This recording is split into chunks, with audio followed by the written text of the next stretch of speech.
राणा प्रताप का राज तिलक यही हुआ। जी जी। उदय सिंह जी का इंतकाल होने के बाद उदय सिंह जी की छतरी लोगों को हम कहते हैं बार बार, पर कोई ध्यान देता नहीं है। प्रशासन तो यहाँ ध्यान दे ही नहीं रहा है। शस्त्रकार रहा हल्दीघाटी के युद्ध में, जब भी महाराणा प्रताप के शस्त्र सब यहाँ रहते थे मायरा की गुफा में। जी जी। वही इमली का पेड़ है जिसके नीचे राणा प्रताप की कभी राज तिलक हुआ था। स्थानीय सरदारों ने नियम विरुद्ध जाकर, यानी कि जो कुछ लोगों ने, जिसे महादेव जी की बावड़ी नाम से जाना जाता है, और वो आप स्टेचू देख पा रहे होंगे वहीं किनारे पर। और जो महादेव जी कौन से वो महादेव जी है जिनकी। नमस्कार, स्वागत है फिर से एक नए वीडियो में। और आज मैं मौजूद हूँ महाराणा प्रताप की राज तिलक स्थली कोगुंदा पर मित्रों। और जो पीछे आप देख पा रहे हैं, ये जो कुआ बावड़ी जो है, इसे कहा जाता है महादेव जी की बावड़ी। और यहीं पर राणा प्रताप जो है, महाराणा उदय सिंह जी के पुत्र और वीर और शौर्य के प्रतीक जो है राणा प्रताप की ये राज तिलक स्थली है। मेरे पीछे आप देख रहे होंगे, यही वो ऐतिहासिक बावड़ी है जिसे महादेव जी की बावड़ी नाम से जाना जाता है। और वो आप स्टेचू देख पा रहे होंगे वहीं किनारे पर।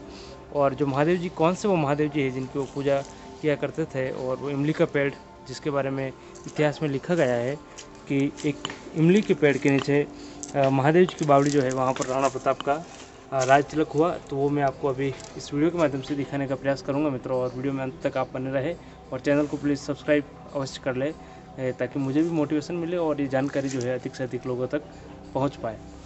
फरवरी 1572 में मित्रों एक घटना जो इतिहास में बड़ा विशेष स्थान रखती है। और उसके बाद में, यानी कि यूँ कह सकते हैं कि मेवाड़ की जो इतिहास जो है, मेवाड़ की राजनीति है, उसमें एक बड़ा उठाफटक हो गया। और वो जो है मित्रों, यानी कि जैसे ही उदय सिंह जी की मृत्यु हुई और उसके पश्चात जो है उन्हें शमशान घाट की ओर ले जाया गया।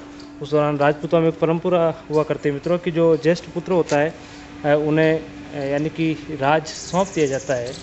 और इसी क्रम में जैसे ही जब राणा यानी कि उदय सिंह जी को मृत्यु के पश्चात अंत्येष्टि हेतु ले जाया गया, तो पीछे जो है यानी कि जो उनके पटियाणी रानी, जो उनकी चहेती रानी जो थी, उन्होंने यानी कि राणा उदय सिंह जी से एक वचन ले रखा था कि यदि इस मेवाड़ का कोई शासक बनेगा आपकी मृत्यु के पश्चात, तो वो बनेगा जगमाल। तो मित्रों, यानी कि जो नियम विरुद्ध था, और राणा प्रताप जो थे वो ज्येष्ठ थे, और नियमानुसार राणा प्रताप को यहाँ का मेवाड़ का शासक बनाया जाना था। परंतु धोखे से जो है वो यानी कि जगमाल सिंह जी को बना दिया गया। तो पीछे से फिर कुछ विश्वसनीय सरदार जो थे, विश्वस्त वफादार सेवक जो थे, उन्होंने फिर राणा प्रताप को राज तिलक करके मेवाड़ का शासक बना दिया और बागडोर सौंप दी। और ये इसी बावड़ी के किनारे, जिसे महादेव जी की बावड़ी कहा जाता है मित्रों, जो आज भी उसी स्थिति में है जैसे पहले हुआ करती थी। और यही वो इमली का पेड़ आप देख पा रहे होंगे, और इसके नीचे ये राणा प्रताप की स्टैचू। और यहीं पर राणा प्रताप का राज्याभिषेक हुआ, और मेवाड़ की जो गादी है वो राणा प्रताप को सौंप दी गई। और जगमाल सिंह जी जो है उन्हें यहाँ से खदेड़ दिया गया, और वो बांसवाड़ा, डूंगरपुर, वागड़ की तरफ प्रस्थान कर गए। और इस प्रकार से इस स्थान का यानी कि सरकार की ओर से इसे नज़रअंदाज कर दिया गया हो, वैसा प्रतीत हो रहा है। और इस वीडियो के माध्यम से अपील भी करना चाहेंगे कि सरकार इस स्थान की सूध ले। बड़ा ही विशेष स्थान है ये, जो भारतीय इतिहास है उसमें एक विशेष स्थान रखता है। लेकिन सफाई और सारी आप जो व्यवसाय है देख रहे होंगे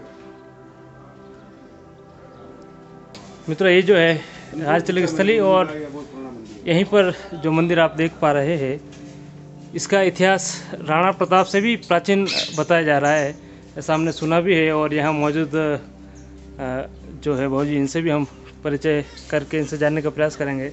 तो सबसे पहले आपका स्वागत है भाजी, इधर बता जाए आप, थोड़े शक्ल दिखने दीजिए। तो सबसे पहले तो आपका स्वागत है जी। और हम यहाँ आए हैं तो आपके मुखारबिंद से जानने का प्रयास करेंगे। आप अपने परिचय के साथ थोड़ा हमें इससे अवगत कराएं, ताकि लोग क्या है कि जान सके। ये एक ऐसी जगह है जो सड़क से अंदर कोई प्रवेश करता है तो उसे दिखता ही नहीं है कि यहाँ कुछ ऐसा भी है अंदर। तो आप इस बारे में क्या कहना चाहोगे? और काम भी बहुत ज़्यादा यहाँ हमें जीर्णोद्धार भी दिख रहा है। और बाकी आप इस मंदिर और इस स्थान की थोड़ी विशेषता हमें बताएं। प्रकाश पुरोहित, गोगुंदा में रहता हूँ मैं। जी सर। मेरे पिताजी यहाँ 25 साल तक सरपंच रहे जी। इतिहासकार बताते हैं, जैसे डॉक्टर देव प्रकाश कोठारी जी सर। इतिहासकार है, उन्होंने इस मंदिर के विषय में, महाराणा प्रताप के विषय में बहुत कविताएं वगैरह लिखी है उन्होंने। जी जी। उनसे हमने जानकारी ली, उन्होंने बताया कि महाराणा प्रताप के राज तिलक से पहले से मंदिर बना हुआ है जी। जब ये गांव घुगुंदा इस साइड में बसता था। अच्छा, मतलब अभी जो सड़क है उसके उस पार घुगुंदा था, इसीलिए ये इस महादेव जी की बावड़ी के नाम से ये हुआ है जी। इनकी सीढ़ियाँ इधर बनी हुई है। चलो तो मित्रों, ये आप जैसा बाबूजी बता रहे हैं वैसे आप ये सीढ़ियों का उस तरफ, यानी कि अब जो है मित्रों जो पूरा गांव है ये इस तरफ आप मकान पीछे देख रहे होंगे, लेकिन पहले कभी इस दिशा में हुआ करता था। तो ये मंदिर भी उसी समय से बाबूजी, मतलब मंदिर भी उसी समय से, उसके बाद में गांव घुगुंदा इधर आ गया जी, और महाराणा प्रताप का राज तिलक यहीं हुआ। जी जी। उदय सिंह जी का इंतकाल होने के बाद उदय सिंह जी की छतरियां हैं यहाँ तालाब के पास। जी जी। तो जो मतलब जैसे उदय सिंह जी तालाब है जी, तो उदय सिंह जी जो है तो उनका भी देहावसान मतलब इसी जगह पे हुआ या फिर उधर रावली की तरफ कैसे क्या है, उनके बारे में हम जानना चाहेंगे थोड़ा। उदय सिंह जी का अंतकाल तो रावले में हुआ जी। उनका अंतकाल होने के बाद जी, जब उनको देवस्थान जी ले जाएगा वहाँ अंत्येष्टि के लिए ले गए। राजपूतों में पुरानी पद्धति ये रही है जी, किसी राजा का अंतकाल होता है तो उसके तुरंत बाद गिद्दी पे किसी को बैठाया जाता है। जी, हाथों हाथ, यानी कि उधर तो वो अंत्येष्टि चल रही होती है और उधर गिद्दी पे राज तिलक हो जाता है। राज की गिद्दी कभी खाली नहीं रहती। खाली नहीं रहती, सही बात है, ऐसा इतिहासकार बताते हैं। जी जी। तो उदय सिंह जी का अंतकाल होने के बाद जगमाल को राजा घोषित कर बिल्कुल रावड़े में उनको गिद्दी पे बैठा दिए। बिल्कुल। जबकि महाराणा प्रताप उदय सिंह जी का अंतकाल हो गया, उदय सिंह जी के दाह संस्कार में उधर गए हुए थे। जितने भी सामंत राजा, दूसरे गांवों के जितने भी सामंत राजा थे जी, उन्होंने जगमाल को हाथ पकड़ के गिद्दी से नीचे उतार दिया और महाराणा प्रताप का हाथ के चीरा लगाकर खून निकले हुए अंगूठे से महाराणा प्रताप का राज तिलक कर दिया। यानी कि नियम से भी वैसे राणा प्रताप बड़े थे, राणा प्रताप को मिलनी चाहिए थी गद्दी, लेकिन वो नियम के विरुद्ध जाके जगमाल को बिठा दिया। जी, ऐसे कहते हैं कि भाई उदय सिंह जी जो थे उनकी वो दूसरी पत्नी थी भटियाणी रानी, तो उनसे ज्यादा प्रेम था, तो उनसे एक वचन दे रखा था, उस चक्कर में उनको बनाया, बाकी वो जगमाल को बैठा दिया, बाकी वो योग्य नहीं था, योग्य नहीं थे। चलो इस स्थान पर। और बाबूजी हम देख रहे हैं कि जैसे यहाँ लोगों ने कोई अभी तक ऐसा विशेष यूनी और गंदगी सब तरफ, तो इस बारे में आप क्या अपील करना चाहेंगे? लोगों ने भी कर रखी है और प्रशासन से हम आप जिम्मेदार लगे, हम इसलिए आपसे लोगों को हम कहते हैं बार बार, कोई ध्यान देता नहीं है। प्रशासन तो यहाँ ध्यान दे ही नहीं रहा है। जी जी। अगर प्रशासन ध्यान देता तो महाराणा प्रताप का राज तिलक स्थल है और घुगुंदा में सबसे प्राचीन मंदिर है, गांव का बड़ा मंदिर है जी, पर यहाँ प्रशासन तो कोई विशेष ध्यान दे नहीं रहा। महाराणा प्रताप की तरफ मेवाड़ की आन बान शान का विषय है। और इसके पास में ही अपने मायरे की धुनी है जो मायरे की गुफी महाराणा प्रताप का शस्त्रगार रहता था। तो वहाँ भी मार्बल माइंस वालों ने बहुत तोड़फोड़ कर दिया। बाकी अगर वहाँ का भी अगर विकास हो पर्यटन विभाग में, जो महाराणा प्रताप का शस्त्रगार रहा हल्दी घाटी के युद्ध में, जब भी महाराणा प्रताप के शस्त्र सब यहाँ रहते थे मायरे की गुफा में, यहाँ से वो शस्त्रगार वगैरह सब सारा वहाँ के लिए तो सरकार ने कुछ बजट अभी प्रावधान में है किया है, अभी तक वो रोड भी नहीं बना, लेकिन वहीं भी अगर अच्छा हो जाए। लेकिन और प्रॉपर घुगुंदा में जो उदय सिंह जी की छतरी है उसको भी तस नस हो रही है, अगर उसका भी कोई थोड़ा जीर्णोद्धार हो जाए, और छतरी है तो उदय सिंह जी की छतरी तो नाम प्रसिद्ध है, बिल्कुल बिल्कुल भाई, ताकि उसका भी जीर्णोद्धार हो जाए। तालाब राणेराव का तालाब उसके पास में उदय सिंह जी की छतरी है। मित्रों वो से मिलकर हमें अच्छा लगा, और आप इस मुहिम में प्रयासरत है और आप ज़्यादा से ज़्यादा इस स्थान से जुड़े।